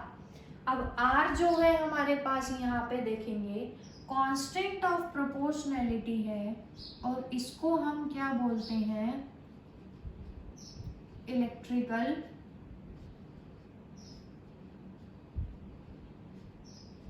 Resistance. ये भी आप लोग अपनी प्रीवियस क्लासेस में पढ़ चुके हैं। that R is called electrical resistance and it is a constant of proportionality। अब जो इलेक्ट्रिकल रेजिस्टेंस है हमारा वो डिपेंड करता है किन किन फैक्टर्स के ऊपर डिपेंड करता है, देखेंगे सभी। लेंथ ऑफ कंडक्टर के ऊपर डिपेंड करेगा, लेंथ ऑफ कंडक्टर, ये हम डिटेल में अभी आगे भी डिस्कस करेंगे। दूसरा किसके ऊपर डिपेंड करेगा, नेचर ऑफ मटेरियल के ऊपर डिपेंड करेगा। तीसरा किसके ऊपर डिपेंड करेगा, एरिया ऑफ कंडक्टर के ऊपर भी डिपेंड करेगा। तो आप देखेंगे हमारे पास यहाँ से क्या आ गया, Ohm's law that is V is equal to I R. तो नेक्स्ट जो फॉर्मूला फोर्थ आप लोग याद रखेंगे वो क्या याद रखेंगे, V is equal to I R. अब हमें क्या करना है, देखो क्या है, I is directly proportional to V है हमारे पास। तो जो ग्राफ बनेगा देखेंगे सभी, अब V किधर लेंगे और I किधर लेंगे वो आपको पता होना चाहिए। 11th क्लास के अंदर मैथमेटिकल टूल्स के अंदर हमने पढ़ा था ग्राफ की डेफिनेशन की, अलोंग एक्स एक्सिस हम कौन सा पैरामीटर लेते हैं जिसकी वैल्यू क्या रहे, जो क्या हो हमारे पास इंडिपेंडेंट वेरिएबल हो, लेकिन जो डिपेंडेंट वेरिएबल होगा वो हमेशा प्लॉट होगा अगेंस्ट वाई एक्सिस। तो यहाँ पे हमने क्या अप्लाई किया है, पोटेंशियल डिफरेंस, तो हम अप्लाई कर रहे हैं तो एक ऐसा independent variable and it is taken along x axis. लेकिन जो करंट है वो डिपेंड कर रहा है पोटेंशियल पे, जितना पोटेंशियल होगा उतना ही करंट होगा। तो करंट किसका काम करेगा, डिपेंडेंट वेरिएबल का काम करेगा। तो इसीलिए इसको प्लॉट करेंगे हमेशा वाई एक्सिस में। अब क्योंकि दोनों डायरेक्टली प्रोपोर्शनल है बच्चों, तो ग्राफ कैसा आएगा हमारे पास, एक स्ट्रेट लाइन हमें मिलेगा। अब ओम्स लॉ हमने पढ़ लिया, that V is equal to I R, ये तो हम ऑलरेडी पढ़ चुके हैं 10th क्लास के अंदर। तो नया क्या है आप लोगों के लिए यहाँ पे कि हमें ओम्स लॉ को डिराइव करना है, किसके कंसेप्ट से डिराइव करना है, from the concept of drift velocity हमें डिराइव करना है।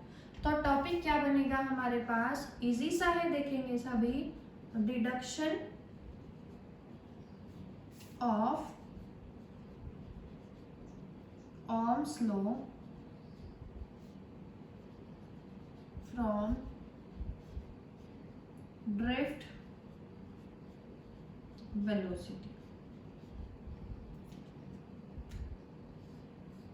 डिडक्शन का मतलब क्या है, हमें डिराइव करना है, किसे डिड्यूस कर रहे हैं, ओम्स लॉ को डिड्यूस कर रहे हैं, और किसका यूज करके कर रहे हैं, ड्रिफ्ट वेलोसिटी का। तो ओम्स लॉ के अंदर हमें क्या चाहिए बच्चों, V is equal to I R. तो यहाँ पे देखेंगे ड्रिफ्ट वेलोसिटी का फॉर्मूला हमने निकाला था, I is equal to ANEVD। तो I तो है हमारे पास, V और R हम इंट्रोड्यूस करेंगे, देखेंगे कैसे। तो क्या लिखेंगे, V know that, second equation देखेंगे आप लोग, अगर ये रिजल्ट याद होंगे ना आपको तो आप काफी जल्दी इन डेरिवेशंस को कर पाएंगे। हम लेकर चल रहे हैं second equation, that is I is equal to ANEVD, ये आ चुका हमारे पास। अब हमें ओम्स लॉ डिराइव करना है, V is equal to I R, I है लेकिन हमें V और R अभी इसके अंदर बनाने हैं। तो क्या आएगा देखेंगे सभी, और I is equal to ANE, VD की वैल्यू, ड्रिफ्ट वेलोसिटी का फॉर्मूला फर्स्ट इक्वेशन से देखेंगे, E तो बाय M, क्या आएगा, इसको सिंप्लीफाई करेंगे तो I is equal to ANE square E tau by M। अब देखेंगे I तो आ चुका है लेकिन हमारे पास V अभी भी नहीं आया, और R तो क्या है, कांस्टेंट है। तो ये जो इलेक्ट्रिक फील्ड है आप लोग देखेंगे, हमने क्या लिया था, हमारे पास कोई कंडक्टर था जिसकी लेंथ L थी, उसके अक्रॉस हमने क्या अप्लाई किया था, पोटेंशियल डिफरेंस। हमने पढ़ा था फर्स्ट यूनिट के अंदर that magnitude of electric field is equal to dV by dr के बराबर, ये तो आप लोगों को ध्यान होगा। तो यहाँ पे मैग्नीट्यूड ऑफ इलेक्ट्रिक फील्ड क्या आएगा, पोटेंशियल डिफरेंस हम लगा रहे हैं V वोल्ट का, dr पर यूनिट लेंथ कितनी है हमारे पास, L, तो E इज इक्वल टू किसके बराबर आएगा यहाँ से, V बाय L। तो क्या आ जाएगी इक्वेशन हमारे पास, ANE square tau by M, electric field की जगह हमने रखा V बाय L। अब हमें तो प्रूफ करना है V is equal to I R. एक बार ध्यान से देखेंगे आप लोग सभी, A है area of cross section and number of electrons इस कंडक्टर के, E चार्ज ऑन इलेक्ट्रॉन, तो relaxation time, M is mass and L length of conductor. ये सभी जो वैल्यूज हैं हमारे पास, ये सभी वैल्यूज कैसी हैं, एक कांस्टेंट हम इनको ट्रीट कर सकते हैं। तो यहाँ से हम इनको लेफ्ट हैंड साइड में लेकर जाएंगे तो हमें क्या मिलेगा, और V is equal to ML upon ANE square tau into ml upon a n e square तो हमने लिख लिया इंटू आई। अब ये जो कांस्टेंट है इस पूरे को हम रिप्लेस करेंगे किसी अनदर कांस्टेंट से, तो यहाँ पे क्या आ जाएगा v is equal to R I, where r is equal to ml upon a n e square. तो ये क्या आ गया हमारे पास ओम्स लॉ। तो हमने डिराइव किया किसको, ओम्स लॉ को, by using concept of drift velocity. यहाँ से अब आप लोगों को एक और चीज याद रखनी है, that is relation number 5, electrical resistance is also equal to ml upon a n e square. तो ये भी आपको याद रखना पड़ेगा बच्चों, रिलेशन इलेक्ट्रिकल रेजिस्टेंस का, इनको याद रखेंगे आप लोग सभी। अभी तक हम 5 रिलेशंस के बारे में डिस्कस कर चुके हैं।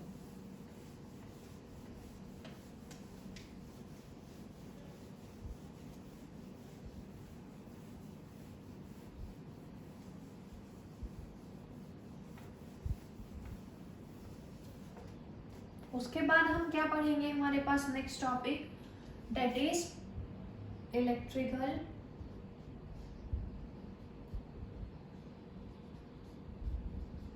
रेजिस्टेंस। इलेक्ट्रिकल रेजिस्टेंस हमें पता है, अभी हमने पढ़ा था, दैट इज सिंबल क्या है उसका हमारे पास आर। तो सबसे पहले तो ओम्स लॉ से हमने पढ़ा था V is equal to I R. तो R कहाँ से किसके बराबर आएगा, यहाँ से V बाय आई। ये फॉर्मूला आ गया हमारे पास, R is equal to V by I. Electrical resistance आप लोगों पहले भी डिस्कस कर चुके हैं 10th क्लास में, that electrical resistance is defined as the opposition to the flow of current in an electric circuit। तो ये क्या आ जाएगी हमारे पास definition, that opposition to the flow of current। उसके बाद आती है हमारे पास इसके यूनिट क्या आएगी, देखेंगे आप लोग सभी। तो देखेंगे इलेक्ट्रिकल रेजिस्टेंस की यूनिट कैसे निकालेंगे आप लोग, R is equal to V क्या है यहाँ पे, पोटेंशियल डिफरेंस, एक तो क्या होती है हमारे पास वोल्ट, करंट की क्या है एम्पियर। तो एक तो यूनिट क्या आ जाएगी हमारे पास वोल्ट पर एम्पियर, यहाँ आ जाएगी। दूसरा जो स्टैंडर्ड यूनिट होती है of measurement of electrical resistance, उसको हम बोलते हैं, ये भी आप लोगों ने पढ़ा हुआ है, ओम, एंड इट्स सिंबल इज ये जो है किसको डिनोट कर रहा है, ओम को डिनोट कर रहा है। तो हमने पढ़ा definition opposition to the flow of current. उसके बाद यूनिट पढ़ी आइदर वोल्ट पर एम्पियर, और क्या पढ़ेंगे हम, क्योंकि V क्या है पोटेंशियल डिफरेंस वोल्ट, करंट की एम्पियर हमने पढ़ा। और स्टैंडर्ड यूनिट क्या है रेजिस्टेंस के मेजरमेंट के लिए, ओम हमारे पास। अब हम निकालेंगे क्या, dimensional formula for the measurement of electrical resistance. देखेंगे R क्या है हमारे पास, V by I. Potential difference का फॉर्मूला हमने पढ़ा था W बाय क्यू इंटू आई। W क्या है, वर्क डन। वर्क डन का डायमेंशनल फॉर्मूला क्या था हमारे पास, एनर्जी के बराबर डेट ml2T-2। Q क्या है हमारे पास, चार्ज। चार्ज का फॉर्मूला तो हम फर्स्ट चैप्टर से ही पढ़ते आ रहे हैं, डेट 80। एंड I का क्या होगा हमारे पास, एम्पियर। तो देखेंगे यहाँ से क्या आएगी हमारे पास यूनिट, M L2 T-2 ऊपर जाएगा क्या हो जाएगा, T-3 हो जाएगा। A इंटू ए क्या है हमारे पास, A2 ऊपर जाएगा A-2। तो हमारे पास dimensional formula for electrical resistance किसके बराबर आ चुका है, ML2 T-3 एंड A-2। ये आ गया हमारे पास फॉर्मूला फॉर इलेक्ट्रिकल रेजिस्टेंस। अब बात आती है कि जो इलेक्ट्रिकल रेजिस्टेंस है उसका सिंबल क्या यूज करेंगे हम न्यूमेरिकल्स के लिए। तो एक तो ये सिंबल आप लोग याद रखेंगे, ये जो सिंबल है हमारे पास रेजिस्टेंस के लिए है, ये रिप्रेजेंट कर रहा है किसी फिक्स्ड रेजिस्टेंस को, कि रेजिस्टेंस की वैल्यू हम चेंज नहीं कर सकते, फिक्स रहेगी। दूसरा क्या है हमारे पास, एक और सिंबल है, या तो ये वाला यूज करेंगे या कैसा गिवन होगा, आपको इस टाइप से गिवन होगा। तो ये जो दोनों है हमारे पास, चाहे इनमें से कोई भी हो, ये हमें किसके लिए गिवन है, वेरिएबल रेजिस्टेंस के लिए गिवन है। तो रेजिस्टेंस का सिंबल अगर इस टाइप का गिवन है तो that will represent a fix resistance. Otherwise ये जो दोनों है हमारे पास, ये किसको रिप्रेजेंट करेंगे, किसी वेरिएबल रेजिस्टेंस को रिप्रेजेंट करेंगे। अब नेक्स्ट टॉपिक हम पढ़ने जा रहे हैं, क्या है हमारा, इलेक्ट्रिकल रेजिस्टिविटी और स्पेसिफिक रेजिस्टेंस।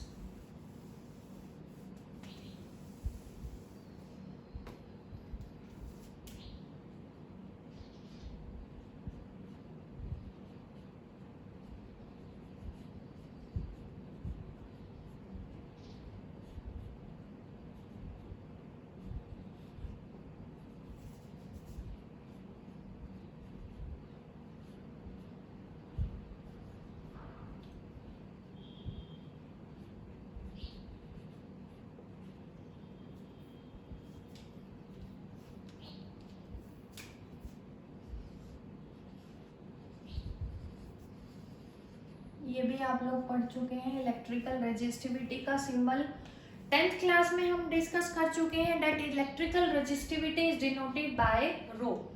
तो देखेंगे क्या होता है हमारे पास, हमने पढ़ा था कि जो इलेक्ट्रिकल रेजिस्टेंस है हमारे पास, that is defined as the opposition to the flow of a current.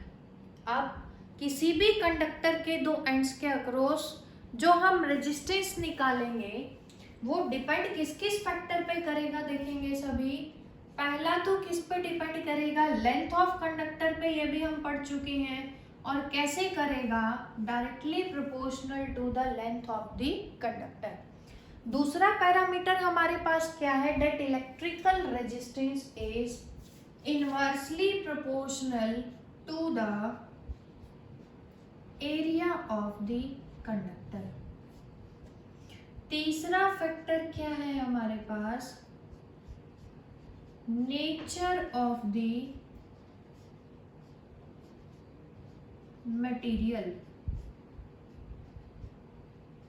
अब नेचर का मतलब क्या है कि हर मेटल का जो नेचर है वो अलग अलग होगा, क्योंकि हर मेटल के अंदर नंबर ऑफ इलेक्ट्रॉन्स अलग अलग होंगे। इसका मतलब number density of different metals very करेगी फ्रॉम वन टू अनदर। अब अगर हम पहले दोनों इक्वेशन को कंबाइन करें तो क्या मिलेगा हमें, R is directly proportional to L by A, ये हमारे पास आ गया। और प्रोपोर्शनैलिटी को रिप्लेस करेंगे किसी कांस्टेंट से, क्या आ जाएगा, R is equal to rho L by A। तो यहाँ से हमें क्या डिफाइन करना है, स्पेसिफिक रेजिस्टेंस। तो रो हमें यहाँ से क्या मिलेगा, rho is equal to R A by L।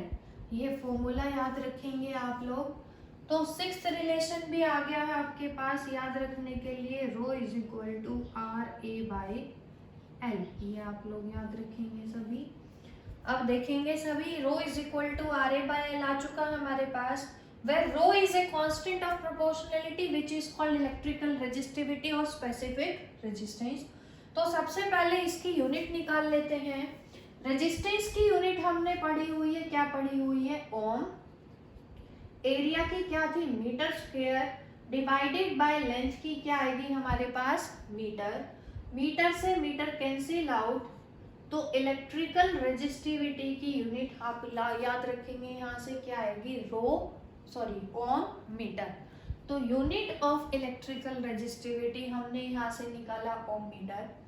अब अगर जो कंडक्टर हम ले रहे हैं उसकी लेंथ है बच्चों हमारे पास 1 metre, area of cross section है 1 मीटर स्क्वायर, तो देखेंगे रो किसके बराबर आएगा, R 1/1 आ जाएगा।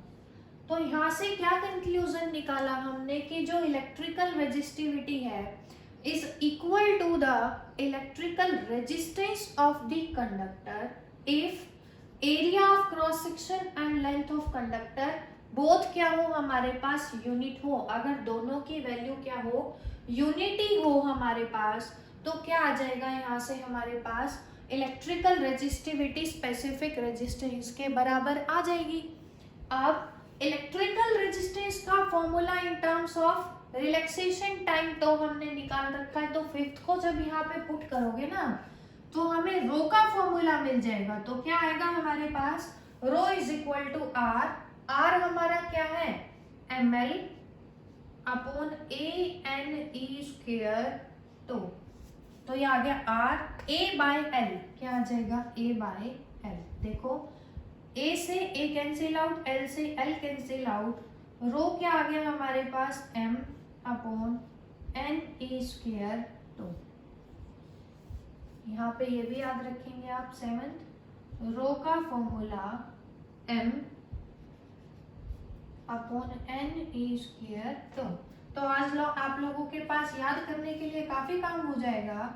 ये रिलेशन भी याद रखेंगे आप, rho is equal to m upon N E square. तो अब देखेंगे ये जो इलेक्ट्रिकल रेजिस्टिविटी है किस किस फैक्टर के ऊपर डिपेंड कर रही है। पहला तो किस पर डिपेंड कर रही है, मास के ऊपर।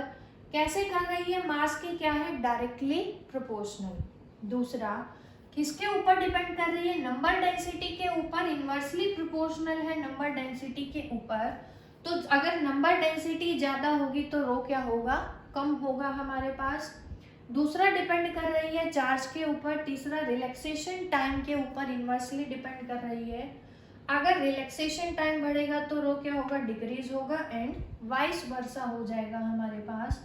तो ये हमने क्या पढ़ा, वेरिएशन पढ़ा, सॉरी रिलेशन पढ़ा किसके बीच में, रेजिस्टिविटी और रिलैक्सेशन टाइम के बीच में पढ़ा।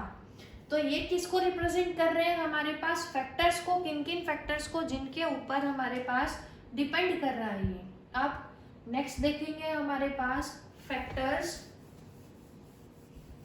हमने पढ़ लिया इलेक्ट्रिकल रेजिस्टेंस के। दूसरा हमने क्या निकाल लिया, रेजिस्टिविटी का फॉर्मूला निकाला उन फैक्टर से in terms of relaxation time.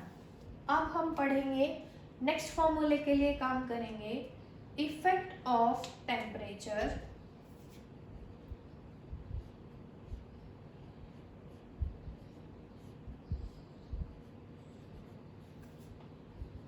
On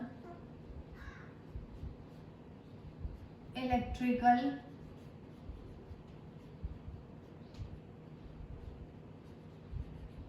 resistance, कि रेजिस्टेंस के ऊपर टेम्परेचर का क्या इफेक्ट होगा।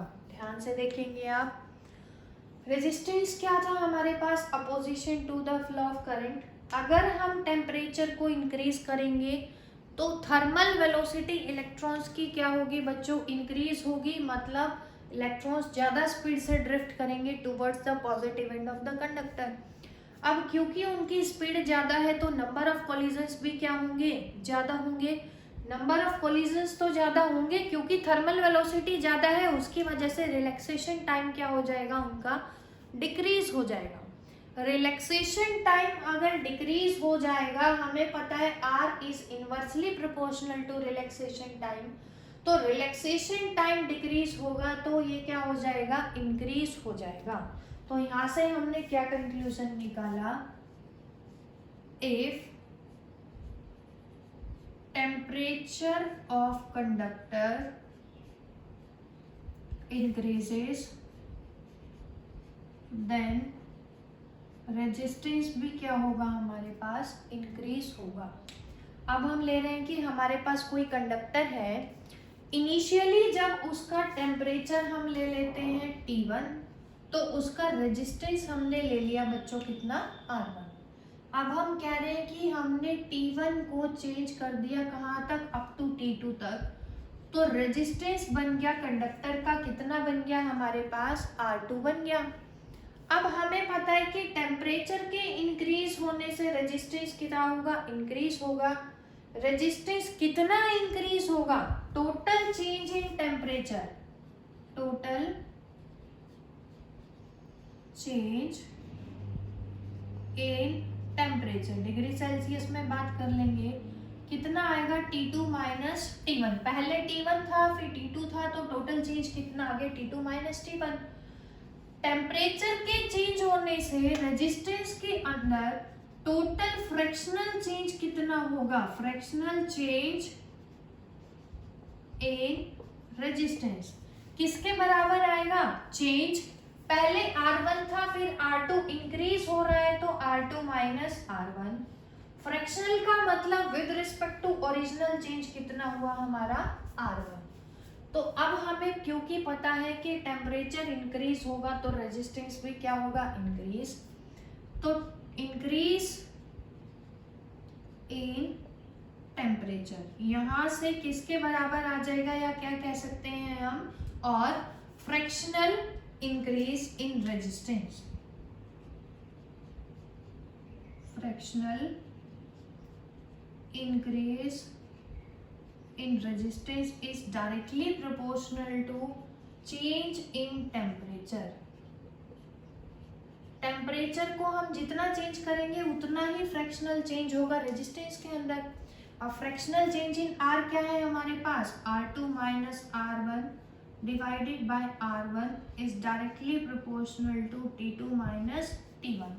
ये जो प्रोपोर्शनलिटी है इसको हम रिप्लेस करेंगे यहाँ पे कांस्टेंट से, and that is called alpha is equal to alpha T2 minus T1। Alpha जो है यहाँ पे क्या है हमारे पास, constant of proportionality, and it is called temperature coefficient of resistance. तो यहां से टेम्परेचर कोफिशिएंट ऑफ रेजिस्टेंस किसके बराबर आएगा, R2 minus R1 divided by R1 into T2 minus T1। अब एक ये और रिजल्ट याद रखेंगे। अब 8th फॉर्मूला क्या आ गया आप लोगों के पास, alpha is equal to R2 minus R1 upon R1 into T2 minus T1। यहाँ पे देखो क्या है हमारे पास, alpha is a constant of proportionality which is called temperature coefficient of resistance and is equal to increase in resistance with respect to original resistance per degree rise in temperature। Temperature degree Celsius में given हो, आप kelvin में भी उसको simplify कर सकते हैं। तो ये क्या आ जाएगा हमारे पास, temperature coefficient of electrical resistance. अब देखेंगे नेक्स्ट टॉपिक हम डिस्कस करने जा रहे हैं, छोटी छोटी डेफिनेशंस हैं, यूज होगा उनका। तो नेक्स्ट डेफिनेशन क्या है हमारे पास, करंट डेंसिटी।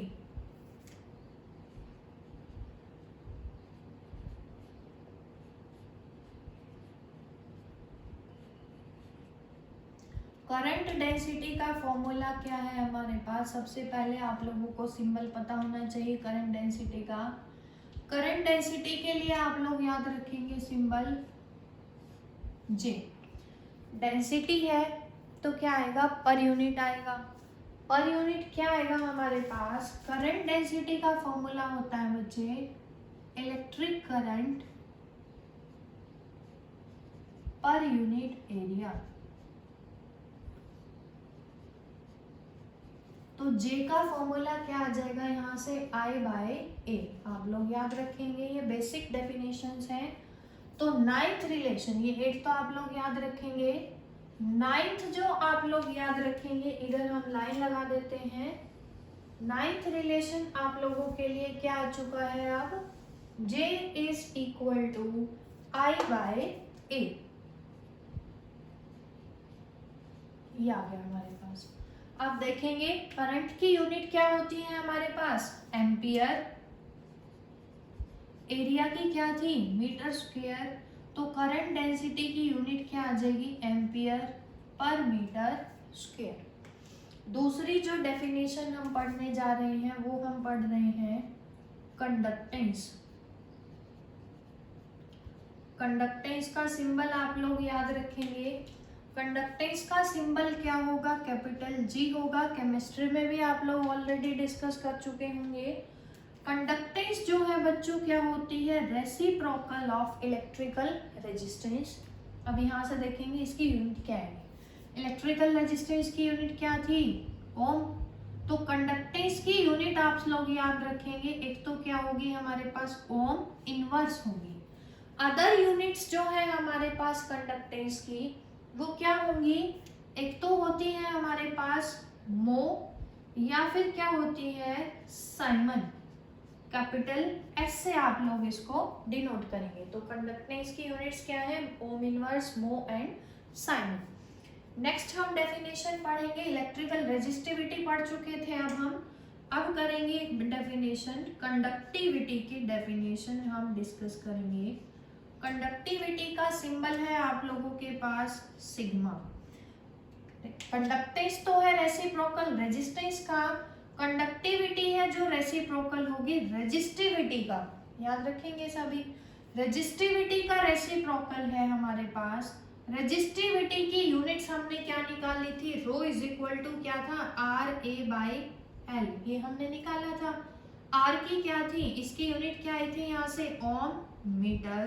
तो यहाँ रेसिप्रोकल करोगे क्या आ जाएगा, ओम इनवर्स मीटर इनवर्स, ये आ जाएगा हमारे पास इसकी यूनिट।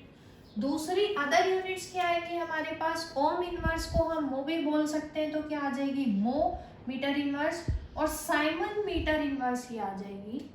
अब सिग्मा का फॉर्मूला हमें एक तो पता है 1/रो, और रिलैक्सेशन टाइम की फॉर्म में बात करें तो रो का फॉर्मूला क्या था हमारे पास, m/n²। तो यहाँ पुट करेंगे तो रिवर्स हो जाएगा, क्या आ जाएगा हमारे पास ne²/m।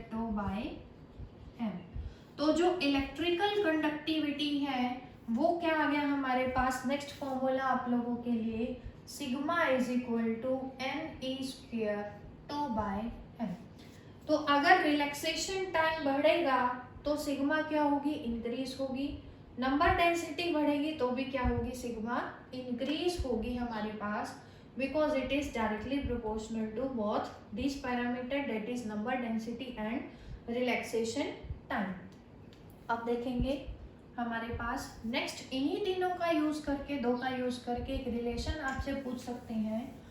काफी टाइम पहले आपसे पूछा हुआ है बोर्ड में एक बार कि डिराइव करो vector form of Ohm's law और microscopic form of Ohm's law. Microscopic form of Ohm's law,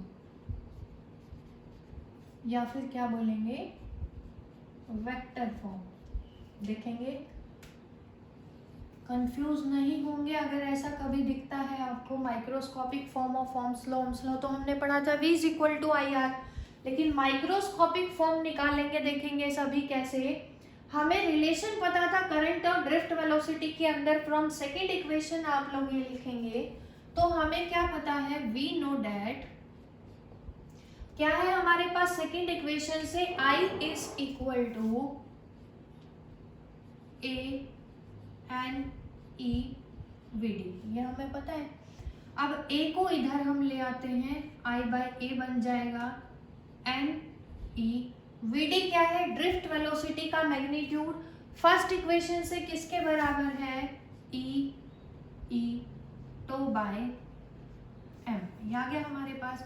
I/A किसका फॉर्मूला है, करंट डेंसिटी का, क्या आ जाएगा, J is equal to ne²/m into E।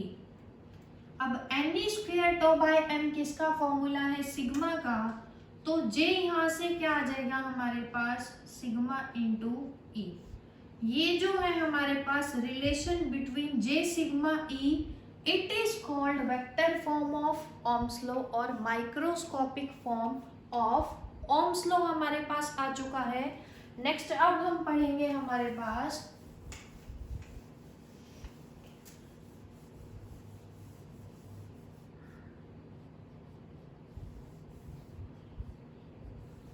Variation of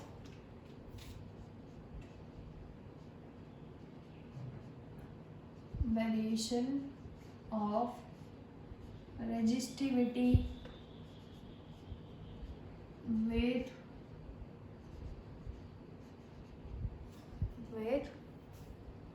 temperature.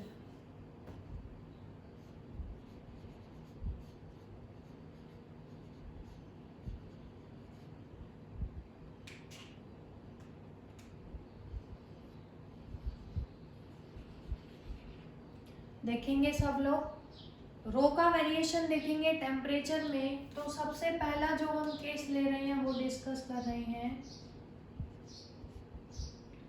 Metals से related. अब रो की वेरिएशन हम ले रहे हैं टेम्परेचर के साथ, तो रो का फॉर्मूला देखेंगे क्या था हमारे पास, rho is equal to m upon n square tau. ये हमने पढ़ा था, कहाँ से आया, फ्रॉम 7।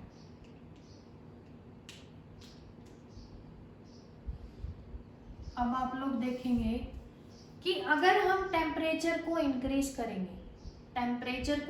करेंगे तो थर्मल वेलोसिटी को इंक्रीज कर रहे हैं। थर्मल वेलोसिटी को इंक्रीज करेंगे तो नंबर ऑफ कॉलिजन ज़्यादा होंगे, बट रिलैक्सेशन टाइम क्या हो जाएगा, रिड्यूस हो जाएगा। तो अगर टो डिक्रीज होगा हमारे पास तो रो क्या हो जाएगा बच्चों, इंक्रीज हो जाएगा। तो मेटल्स की जो वेरिएशन आएगी टेम्परेचर के साथ वो हमें क्या मिलेगी, कुछ इस तरह की मिलेगी। याद रखेंगे आप लोग, variation of metals with temperature that with increase in temperature resistivity increases. Second हम सेकेंड केस, पहला तो क्या था हमारे पास, मेटल्स का था। दूसरा हम ले लेते हैं सेमीकंडक्टर्स के बारे में। जो सेमीकंडक्टर होते हैं हम अपनी 9th यूनिट के अंदर डिस्कस करेंगे। डेट नंबर जो डेंसिटी होगी किसी टेम्परेचर टी पे, उसका फॉर्मूला क्या होता है, एन नॉट ई की power minus E g by k B T. यहाँ पे कुछ पैरामीटर्स आप लोगों के लिए अननोन है, देखेंगे सभी। एन क्या है, नंबर डेंसिटी किसी टेम्परेचर टी पे, ये क्या थी, इनिशियल नंबर डेंसिटी। ई एक्सपोनेंशियल फंक्शन, ई जी क्या है, बैंड गैप सेमीकंडक्टर के अंदर। के भी क्या है, Boltzmann constant and capital T is temperature. इनके बारे में आगे पढ़ेंगे, अभी आप लोगों को सिर्फ इतना ध्यान रखना है कि नंबर डेंसिटी का फॉर्मूला क्या होता है सेमीकंडक्टर के, ये अंदर ये होता है। अब टेम्परेचर के साथ हमें तो रो का वेरिएशन बताना है। यहाँ से देखेंगे रो क्या है, इन्वर्सली प्रोपोर्शनल है नंबर डेंसिटी के। तो ये क्या हो जाएगा, 1 upon rho is equal to 1 upon rho naught, initial हो जाएगा ना, ई की power minus E g by k B T, ये आ जाएगा। हमें तो क्या निकालना है, rho, final rho is equal to rho naught, ये नीचे जाएगा, ऊपर जाके क्या हो जाएगा, पॉजिटिव ई की power E g by k B T. ये आ गया हमारे पास रो का फॉर्मूला। हमें नहीं पता था, हमें नंबर डेंसिटी का पता था सेमीकंडक्टर के अंदर, हमने डिड्यूस किया इन टर्म्स ऑफ रो। अब आप लोग देखेंगे अगर टेम्परेचर इंक्रीज होगा तो क्योंकि एक्सपोनेंशियल फंक्शन के इन्वर्सली प्रोपोर्शनल है टेम्परेचर, तो ये भी क्या हो जाएगा, T increase exponential function decrease, ये फंक्शन डिक्रीज तो रो भी क्या हो जाएगा हमारे पास, डिक्रीज हो जाएगा। तो वेरिएशन हमें कैसे मिलेगी, डिक्रीजिंग, इस तरह की मिल जाएगी। अब थर्ड केस जो हम डिस्कस करेंगे, मेटल सेमीकंडक्टर। थर्ड हम पढ़ेंगे बच्चों इंसुलेटर।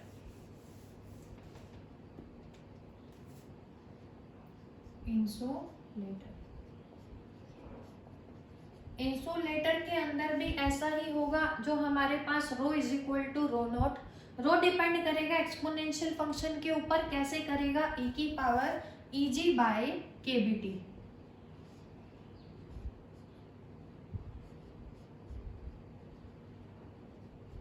अब देखेंगे वही है हमारे पास, टी इंक्रीज होगा तो रो क्या होगा, डिक्रीज होगा। एक चीज और है कि अगर हमारे पास एट एब्सोल्यूट जीरो, अगर टेम्परेचर कितना होगा, 0 केल्विन होगा, टेम्परेचर अगर 0 केल्विन होगा तो देखेंगे रो क्या आ जाएगा, रो नॉट ई की power something upon 0 infinite. And e की power infinite is equal to infinity, इसका मतलब रेजिस्टिविटी क्या बन जाएगी, इनफाइनाइट। तो आप लोग ध्यान रखेंगे कि एब्सोल्यूट 0 केल्विन पे जो इंसुलेटर की रेजिस्टिविटी होगी वो क्या होगी, इन्फिनिटी होगी हमारे पास।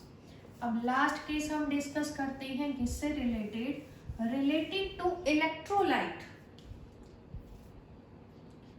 Fourth case is electrolyte.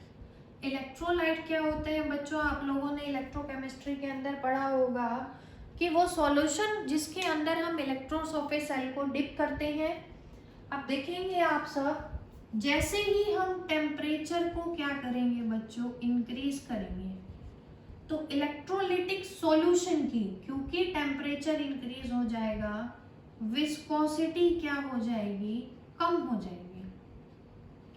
Viscosity का मतलब होता है गाढ़ापन। टेम्परेचर इंक्रीज किया तो किसी भी सॉल्यूशन की विस्कोसिटी कम गाढ़ा हो जाएगा, डिक्रीज हो जाएगी।